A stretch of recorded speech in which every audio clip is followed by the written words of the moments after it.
Hello, everybody. Scott Golden here, Golden Opportunities Coaching. Welcome to those of you who are new. Welcome back to those of you who are seasoned veterans of what we do around here. What we do around here is we break down social and emotional and coaching related topics in the most relatable and easy to digest way possible so that people can grow and do some good things in a manageable fashion. We're going to try and be here more regularly as August begins. But life has been busy, and I'm also dealing with the recovery from a medical malpractice issue. So that hasn't exactly been fun, but anyway. Today we're going to talk about some life skills that are necessary to be as successful as you want to be. Like, everyone cares about success. I did an earlier video on success. I've actually done several, but one in this batch is about success as well. And these are some life skills that you need in order to be fully successful and to reach goals and to get where you really want to be in life. And the first is mindfulness. So if you can't control your mind, there's no point to going forward because your mind is the epicenter of your emotional state. It's the epicenter of the ways that you perceive information, receive information, interpret information, and all of these things. And so being mindful that every moment matters and that every second counts is an important part of being a successful person. Every action we take will inevitably lead to a reaction or a series of chain reactions. And so it's important to think about the actions we take. It's important to think about what is the goal of what I'm trying to accomplish here? What am I trying to do? Why am I trying to do it? The why actually matters more than the what a lot of the time, because if your motive is off, then oftentimes your actions will not align with you reaching the goal in the simplest way possible. And so it's important to be mindful that every action taken matters and counts. And sometimes it's perfectly okay to give yourself what I call a mulligan day or mulligan night, where you're just like, you know what, I'm going to give in to my negative emotions and I'm going to have a pity party today. And if you do that, once or twice a year, that's okay. There's a place for negative emotions to take over as long as it's done in a controlled environment and it's only done a few times here and there. But when it becomes something where your negative emotions are taking over once a week or even once a month, you've got a real problem because you're losing days, you're losing valuable time to whatever it is that's dominating your mind, dominating your heart. And so that's an important thing. Power of thought. Focus your thoughts. Look, there's so many inputs. I read an article one time that said we filter between 80 and 120,000 little mini thoughts in a day. And the average human brain, that's what we do. And so what we focus on, we find.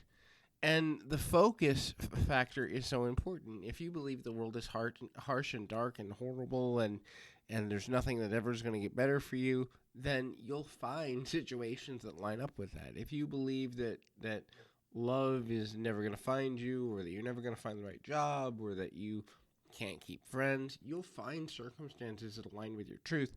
Remember, the universe never says no. So there's an alignment aspect to that. And ultimately, when we hold on to a thought, depending on whose research you look at, somewhere between 5 and 17 seconds. Some people say people with ADD, ADHD have trouble holding onto a thought for more than 5 to 6 seconds. Other people, the average length is about 15 to 17 seconds. But the dangerous thing in that scenario isn't the initial thought. It's the linking thoughts that come with it. Because what happens is you have a thought, and you hold it, and you hold it, and you hold it, and you hold it, and you hold it, and you hold it. And then you'll have a linking thought, which is a thought that's piggybacked on the idea of that first thought. Now, let's say you do that 10 times. You've just spent 3 minutes down a thought rabbit hole. And if it's a negative rabbit hole, then you're going to have to spend more time digging yourself out of there. And it's quite often not a healthy thing to do. And so the next thing is public speaking. Look, how you speak, how you conduct yourself, how you present yourself matters in the world. Whether it's getting a job, getting a date, getting a college degree, or talking to someone on the street, talking to a medical or legal professional, every social interaction we have, every spoken interaction we have has power. And so if you study the art of speaking and how people speak well and how people command a room and the art of the building of rapport, that's more valuable than a college degree in a lot of cases. Because if you can't sell your value, then it doesn't matter what skills you have. If you can't sell your value, then it doesn't matter how attractive you are. If someone doesn't buy that you're going to add to their life or add to their company, then at the end of the day, you will not gain opportunity. And so knowing how to navigate the process of public speaking, be it in front of a small group, one-on-one, or in a large group, is an essential thing that contributes to success and a life skill that every person on some level should investigate, both in a academic environment and just as a continued self-study factor. There's an old saying, work smarter, not harder, and that's my next point. Now, this doesn't mean to cut corners or cheat people or mistreat people or be completely self-serving. But most tasks, because I'd say a good 75 to 85% of tasks, there's a simpler, quicker way to do them.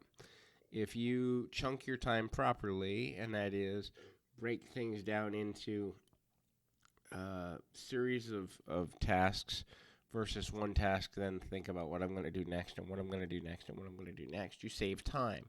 And here's the thing that people don't realize. When you chunk your tasks in a meaningful way, you can actually, in theory, give yourself time for other ideas, other concepts, or relaxation. When you go through something efficiently, you might gain an extra 15 minutes every couple of hours, or you might gain a half hour every 3 hours, or who knows. But you're going to gain time by working efficiently, working smarter, not harder. And so that time can be used for self-care. That time can be used for reflection.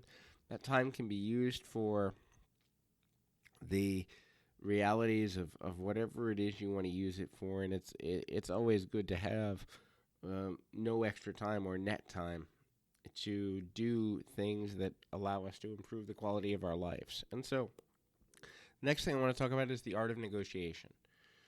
Look, everybody wants something. You want something, I want something, the person next door wants something, the homeless guy down the street wants something, the pretty girl on the cheerleading squad wants something. And when you learn how to leverage what you want and factor in what another person wants and find a moral compromise that is something that doesn't break either person's morals but allows people to find getting their needs met, you've won. So the art of negotiation, you can read about it in books, you can talk to leaders about it, you can listen to podcasts, but the art of negotiation is something that we should all study several hours a year, because if we don't know how to negotiate and navigate through social interaction, then we're losing power, we're losing opportunities, we're losing value, we're losing public perception. And a lot of times it's hard to come back from those losses, because if you only have one chance to make a first impression, or even if you go away for a while, come back, you have like 1.5 chances to make, a returning impression. And you don't know how to negotiate for your needs, then you are going to lose power. So there's power in the act of dreaming. Some would call it daydreaming, others call it dreaming, others call it focusing on desires and wants and wishes, but dream big, dream hard. And what I mean by that is dream big. So every person who ever started out as a person who wanted to be a world-renowned singer or dancer or athlete or even something as simple as having a working marriage, it starts as a dream for them. It starts as a goal in their heart and in their mind, and then they envision what it looks like and they focus on that. And sooner or later, their focus becomes the reality a lot of times. And so if you're not using the power to dream big and dream hard, what I mean dream hard, don't let other people get in the way and telling you can't do something. Medically, I was told starting at the age of 10 that I'd be dead by 30. I'll be 39 in a couple of months. And so, I've almost outlived what my maximum life expectancy was according to Western medicine by 25%. It'll be 25% next year. And I look at that and I go, if I had believed completely in what was said over me, I wouldn't be here now. And so never let another person get in the way of your dreams. Learn to critical think. That ties in with the dreams thing. Look, group thinking is such a major part of culture now, and it's unfortunate because it's always been a part of human nature to think in a group consensus. But now more than ever, especially in Western society, we are so indoctrinated with this is the right path, go to college, do this, do that, have a family, do this, do that, you know, remain in relationship with family even though it may be toxic to you, or stay in a marriage just because you made a commitment, even if there's an abuse situation going on. So think critically. Every decision you make is yours, and truthfully, while it may affect other people, if you aren't at 100% within yourself, then you're not going to be good for them either eventually. Now, you may be able to fake it for several months or several years, but sooner or later you will crack under the pressure of living inauthentically. And so learning to find a way to look at this and go, is this right for me? Is this right for the people around me? Is this right for where I want my future to go? Is this right for what I truly believe? Or am I being coerced? Am I being manipulated? I mean, look at politics. There's such division there. Racial issues, such division there. World religions, how many people have died in the name of fighting over whose God's bigger than another God. I mean, it breaks down in a lot of ways to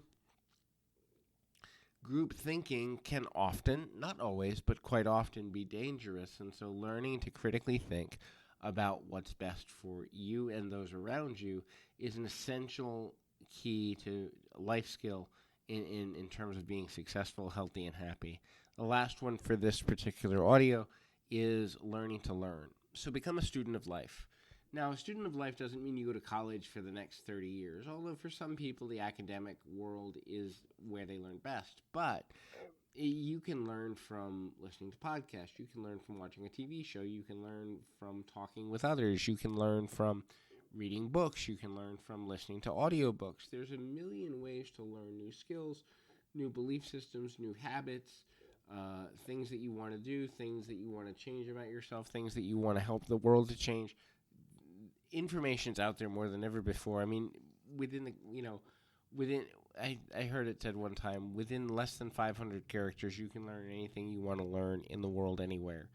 And it's so true. So become a student of the act of learning on a consistent basis, and don't allow that to get lost in your thought that, oh, I don't need to know this, or it doesn't really matter if I know this. If it mattered to you enough that it came up as a concept of something you wanted to learn, then it matters to you enough to give it the 5 or 10 minutes it would take to learn it, or at least begin to have a working knowledge of whatever that thing is. And so that is the close for today's audio. Again, if you have a concept that you'd like to hear talked about, if you have something that you care about, please feel free to reach out and comment below. But until next time, keep your feet on the ground, your mind in the moment. Until next time, everybody.